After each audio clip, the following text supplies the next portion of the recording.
Good morning, and it's Friday, the 23rd of June, and I'm Govindraj Ethiraj, coming to you from Mumbai, India's financial capital.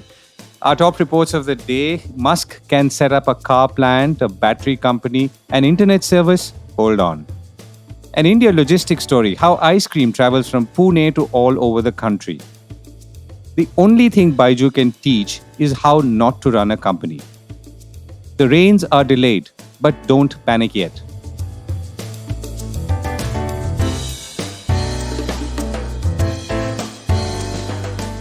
This is a core report with Govindraj Ethiraj. Elon Musk is back. Elon Musk, who we spoke of in the context of cars and batteries, electric cars, just yesterday is back. On the core report, this morning as well. Reuters is reporting that he is eager to bring his Starlink satellite broadband service to India, but is facing strong resistance from Mukesh Ambani, who runs telecom giant Jio. Following a meeting with Prime Minister Narendra Modi in the United States on Tuesday, Musk reportedly said he was keen to launch Starlink in India, which can be incredibly helpful in remote villages that have no internet or lack high-speed services.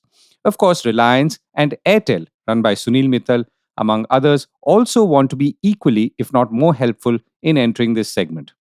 Anyway, the point of conflict is apparently this. Starlink is lobbying the government to not auction the spectrum, but just assign licenses in line with a global trend, saying this is a natural resource, that's spectrum, that should be shared by companies. An auction may impose geographical restrictions that will raise costs, it said in company letters made public by the Indian government this month. Now, Reliance disagrees and has called for an auction in a public submission to the government, saying foreign satellite service providers could offer voice and data services and compete with traditional telecom players, and so there must be an auction to achieve a level playing field. Reuters further says, quoting sources, that Reliance will continue to nudge the Indian government to auction that satellite spectrum and not agree to the demands of foreign companies. Reliance Jio got its satellite broadband license, also by the way, in September last year, a few months after OneWeb did. Now, OneWeb, who we shall talk about a little more, is 30% owned by Bharti Airtel along with the UK government, among other investors. Sunil Mittal, however, is the chairman of this company. So you can see how it's becoming an interesting three-way fight. Incidentally, Starlink launched in the Philippines for a monthly fee of about $50 a month and a $526 installation charge. Speeds there range from 50 megabits per second to 200 megabits per second. Now, this is like a base charge from what I could see. The price starts moving up as you bring in the ability to move to a different location or be mobile, like on a car or a boat. From what I could understand, the rates in the Philippines are competitive, if not better than broadband services offered by local telecom operators.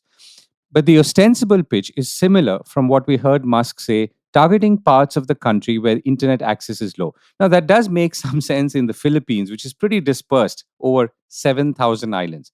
Now, that is not the case in India. And let me delve into that. Before we go further, let me play you what Mukesh Ambani said in his address to shareholders at the annual general meeting in August 22, almost a year ago now. Let me now talk about Jio's fixed line network. Jio's high-quality, redundant, and always available fiber optic network is the information backbone that carries data traffic from every corner of India and connects it to the global internet. Today, Jio's pan-India fiber optic network is more than 11 lakh route kilometers in length, enough to go around the planet Earth more than 27 times.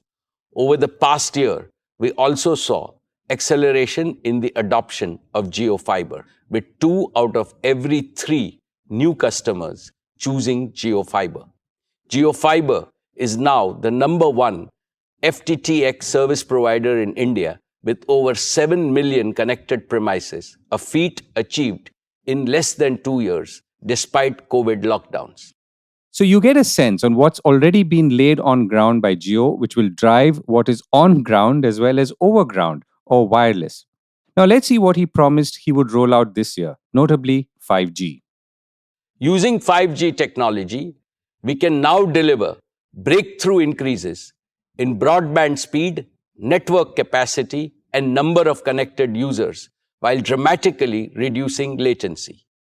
With Jio 5G, we can achieve three simultaneous objectives. One, we can build on the success of Jio 4G by introducing an even more advanced version of our mobile broadband service. Two, we can accelerate the rollout of high quality, highly affordable fixed broadband services to hundreds of millions of locations in a very short period of time. And three, we can use this vastly expanded broadband availability to further stimulate the adoption of connected, intelligent solutions across all walks of life. Specifically, we can connect over 100 million homes with unparalleled digital experiences and smart home solutions. We can leapfrog tens of millions of small merchants and small businesses by empowering them with cutting-edge plug-and-play solutions delivered from the cloud. We can provide lakhs of medium businesses with the same digital capabilities that were historically available only to larger companies. We can accelerate the digital transformation of tens of thousands of our large enterprises and make them globally competitive. We can launch billions of smart sensors with connected intelligence that can power the Internet of Things and the fourth industrial revolution. With Jio 5G, we can connect everyone, every place, and everything with the highest quality and the most affordable services. Now, this is a shareholders meeting, and hence you could possibly discount a little here and there. But from all accounts, Jio seems to be on track. At this point, Reliance says Jio True 5G is available in most key Indian cities, but promises to reach every town, taluka, and tehsil of India by December 23 or in 6 months' time, or broadly what was promised almost a year ago. So while Reliance is promising all of this, Airtel is not far behind. Last October, that's October 22, Airtel founder Sunil Mittal said Airtel 5G services were available in 8 cities, that they would be available in most major cities by around now, and the entire country by March 2024. Now let's go back to satellite. Airtel's OneWeb was hoping to launch in India in July or next month. OneWeb now says it has 618 low Earth orbit or LEO satellites, which completes its constellation and positions it to start global satellite broadband coverage. Sunil Mittal, though, has said the same thing as Elon Musk, which is that spectrum for satellite communications should not be auctioned but allotted administratively, as is the global norm. So the three-way fight, as I mentioned, it's Reliance versus Airtel, not for the first time, of course, and Elon Musk on the other side too. So while the projections for satellite broadband seem quite rosy, consulting firm Ernst & Young says that it could grow to $4.7 billion by 2025, and that nearly 75% of rural India does not have access to broadband, as many locations are still without cellular or fiber connectivity. It is not clear to me that Reliance and Airtel's own 5G push, going by their promises and by what they've delivered already, will not fill most of those gaps. Remember, just to repeat that term, Jio is saying that every tehsil in the country will have a network. Now, most telecom companies playing the satellite game seem to be looking at clusters of houses or villages to serve, a market which is technically there and will remain. But it is unclear to me how big, at what price, and how profitable, given how most of the telecom sector is usually fighting or even gasping for air. The high yield markets for broadband are clearly in the bigger cities, which are already penetrated quite strongly or have stiff competition. So, whether on space or ground, this is another battle that promises to be interesting, and one Elon Musk may not receive the same welcome he gets when he talks cars or batteries. Speaking about Musk and the United States, more deals around Prime Minister Modi's visit. GE Aerospace said yesterday it's linked a much awaited pact with Hindustan Aeronautics to jointly produce fighter jet engines for Indian Air Force's Light Combat Aircraft, LCA Mk2 Tejas. The announcement came during Modi's first state visit to the United States at the invitation of President Joe Biden, which has been going on for the last couple of days. The agreement includes the potential joint production of GE Aerospace's F414 engines in India, and GE Aerospace continues to work with the US government to receive the necessary export authorization for this, the US firm said in a statement. GE's F414 military aircraft engine powers fighters like the Boeing Super Hornet and the Saab Gripen. The pact to build them in India for the LCA Tejas Mk2 marks a milestone in India-US ties and the final burial of the technology denial regime, the Indian Express said, adding that only a handful of countries, such as the United States, Russia, the United Kingdom, and France, have mastered the technology and metallurgy needed to manufacture an engine that can power combat aircraft. From combat aircraft and airplanes, let's switch to something more on ground with logistics and transport. Now, transporting anything in India used to be a nightmare. A unified goods and services tax came along, or GST, and that changed a lot of things, particularly for the logistics sector. Add roads that are constantly getting better, and you can start to imagine a situation where a company like Baskin Robbins makes ice cream in one location in the country and then distributes it all over, thanks to new age cold chain logistics.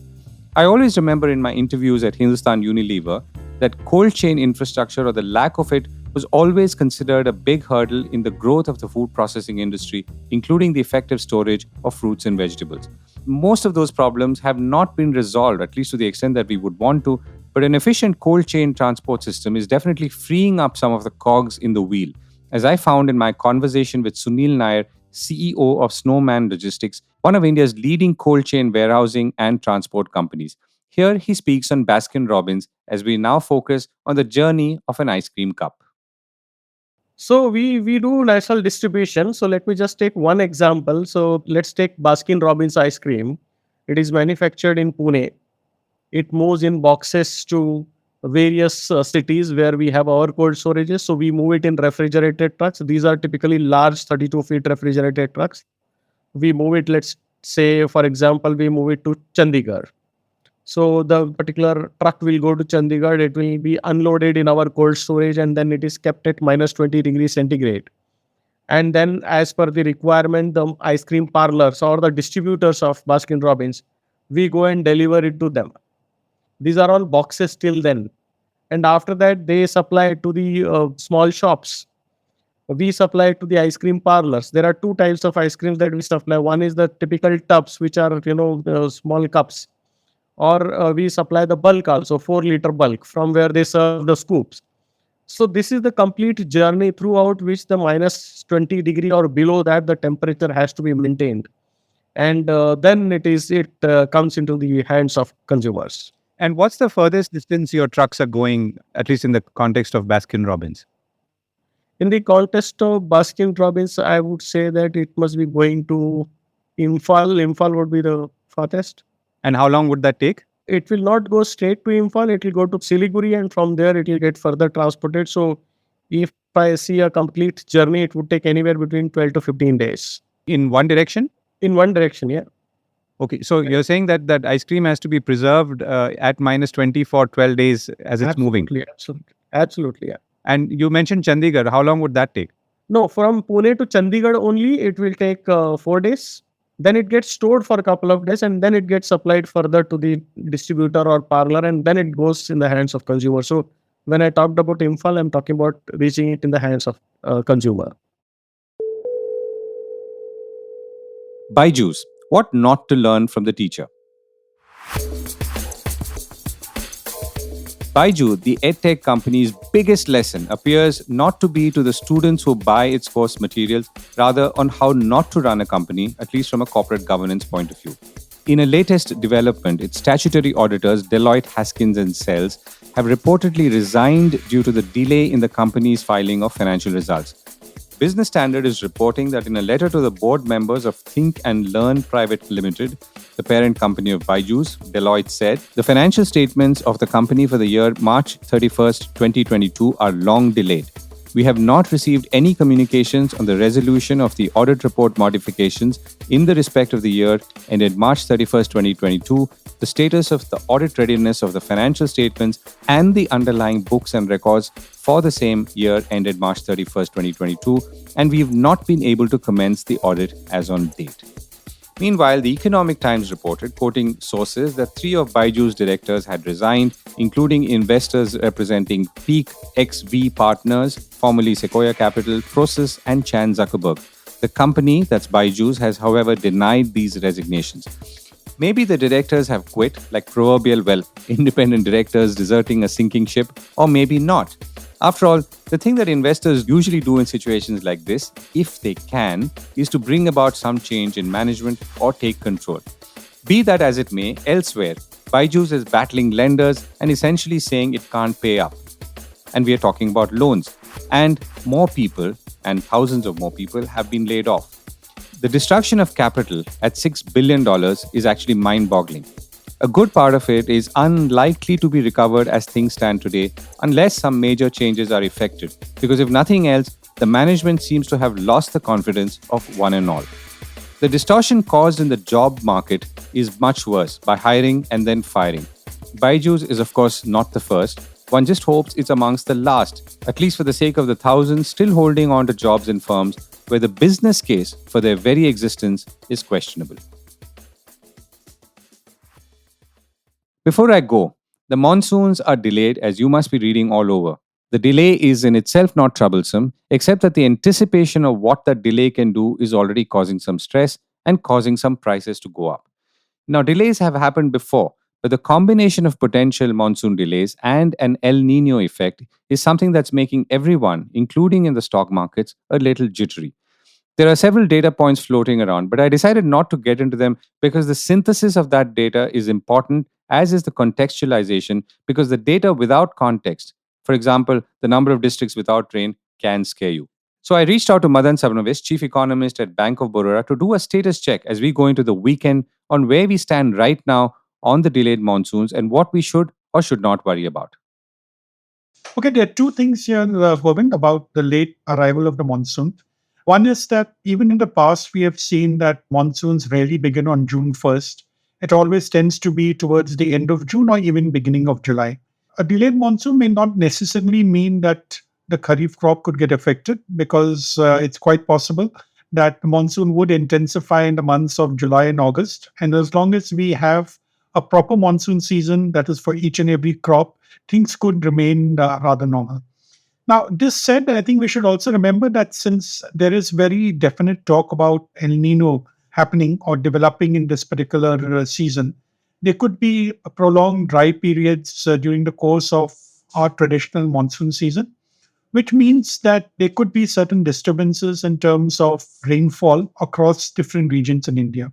And given the fact that there are certain regions, especially in the interior, which are more dependent on monsoons than, say, probably the northern states or the northwestern states, which have access to irrigation. In particular, we have seen things like pulses, oilseeds, and cotton, which become vulnerable to the monsoons. So these could be possible pressure points going forward. So as of today, there may not be too much of fear, but the fact that we are sure about the El Nino, there could be some kind of disruptions which could be affecting certain crops, and those crops being these three particular crops. And that could be affecting the overall Kharif prospects.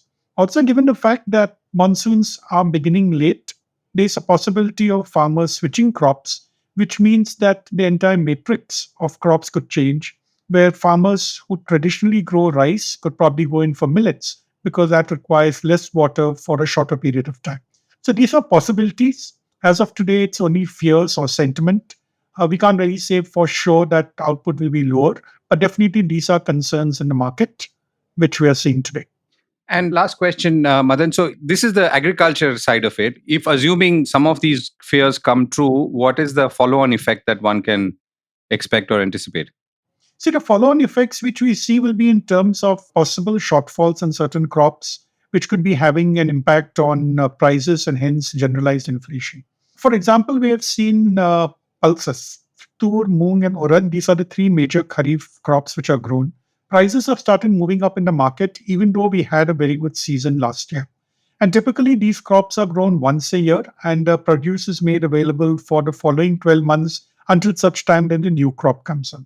Now, on account of the delayed monsoons, there are expectations that if the sowing starts late, let's assume that now the sowing begins, say, mid-July towards the end of July, the harvest too would probably be much later, in which case the stocks would start getting depleted. So more in sympathy of this particular possibility, we have seen that the prices have started going up already in the market. And this will get exacerbated in case these things actually turn out to be true.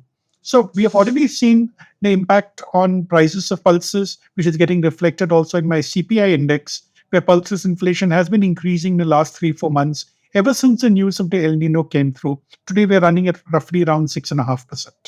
Right. Madan, thank you so much for this. Well, that's it for me for today. Have a great weekend. Do look out for our Saturday edition of the Core Report, which will feature an extended interview with a special guest from the logistics space. The first one will be a conversation with Sunil Nair, the CEO of Snowman Logistics, a logistics company. The excerpts of this conversation, which was already featured in today's podcast, and we spoke of an ice cream, but we will surely talk about things beyond that. Stay tuned.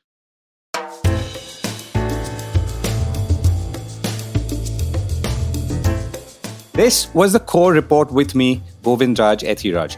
Do stay connected with more of our coverage at the Core. You can check out our website or sign up to our newsletter at www.thecore.in. That is www.thecore.in, or follow us on LinkedIn, Twitter, and Facebook as well. Now, we would love your feedback on how we can make business more interesting and relevant to you, including our reporting on India's vibrant manufacturing sector. Write to us at feedback@thecore.in. Thank you for listening.